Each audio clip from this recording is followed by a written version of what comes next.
Et c'est avec vous Xavier Louis. Bonjour Xavier. Bonjour Jacques, bonjour à tous. Vous animez le réseau des plus beaux détours de France qui labellise les plus belles petites villes de France que vous nous proposez de découvrir ou de redécouvrir. Et je le dis à tous ceux qui sont sur YouTube ou bien sur les réseaux sociaux, vous le voyez, ce guide dans ces 100 petites villes. Vous offrez aux visiteurs un superbe guide réalisé par Michelin où sont présentées toutes ces destinations, qu'on peut aussi retrouver sur votre site, plusbeaudétours.com, où l'on peut choisir sa destination. Alors cette semaine, nous commençons par 2 détours malins dans le département de l'Ain.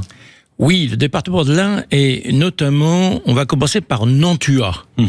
Alors Nantua, pour situer, c'est ce qu'on appelle le Haut-Bugey. Pour rejoindre Nantua, le plus facile, c'est par l'A40, c'est-à-dire l'autoroute qui mène à Genève. Oui. Voilà, il y a un tout petit détour à faire, d'ailleurs, depuis l'autoroute.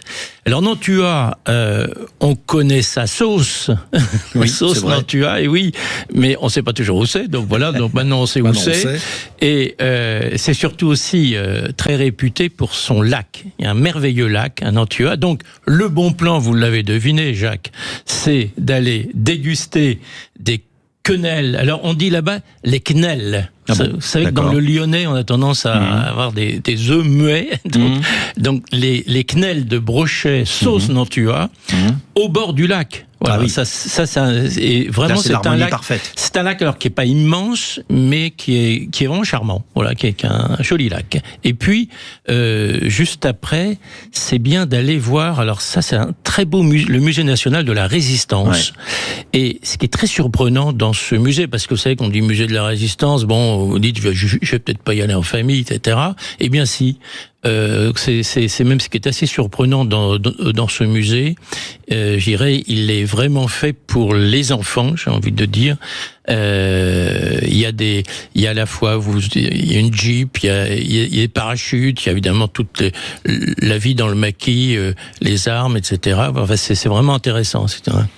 Oui, et alors pour les enfants, après ce petit moment au Musée national de la Résistance, qui peut être effectivement très didactique pour les enfants, il y a d'autres animations dans la région. Alors il y a surtout dans le musée même, il y a une exposition en ce moment. Ah, dans le musée même. Oui, c'est une exposition Playmobil. Vous voyez comme quoi quand je dis que ça peut être aussi ludique, oui, tout à fait. Le mot va pas bien avec un musée de la Résistance. C'est intelligent d'avoir fait une exposition à l'intérieur. Oui, voilà, il y a une exposition Playmobil qui retrace la vie entre 1930 et 1950.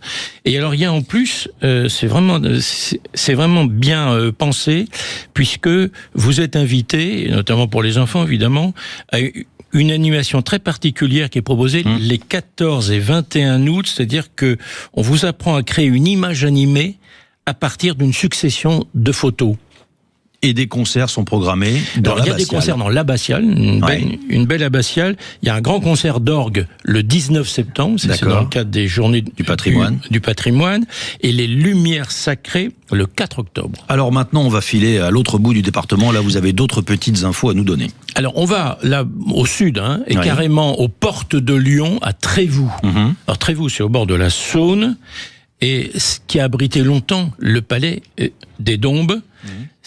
C'est une ville qui possède, alors il y a une chose un peu originale aussi à voir, je ne sais pas si vous l'avez déjà vu, Jacques, c'est le musée de la filière. C'est-à-dire comment on faisait les fils d'argent, d'or, etc. Et ils ont reconstitué ça, c'est avec les machines qu'on utilisait à l'époque. Je trouve que c'est très intéressant. Et puis on a un tout autre domaine, du 13 au 16 août, pour les amateurs de pétanque, qui sont nombreux chez nos auditeurs, il y a un supranational de pétanque, donc du 13 au 16 août. Et puis d'autres animations, le 6 septembre, une brocante, c'est toujours sympa à découvrir. Un marché de la création ou une fête des jardins le 11 septembre. Eh ben écoutez, ça nous fait un très beau programme. En attendant de vous retrouver demain pour ces détours malins, on peut donc se rendre sur le site plusbeaudétours.com pour retrouver Nantua et Trévoux et se procurer le guide des 100 plus beaux détours réalisés avec Michelin et offert dans les villes labellisées. Merci Xavier, bien sûr, on vous retrouve demain. Après 9h, trottinette, plus dangereuse que les motos pour le cerveau. Faut-il leur imposer casque, gants et permis? Oui ou non? 0826 300 300, tout de suite, la météo. 7h-10h, le grand matin.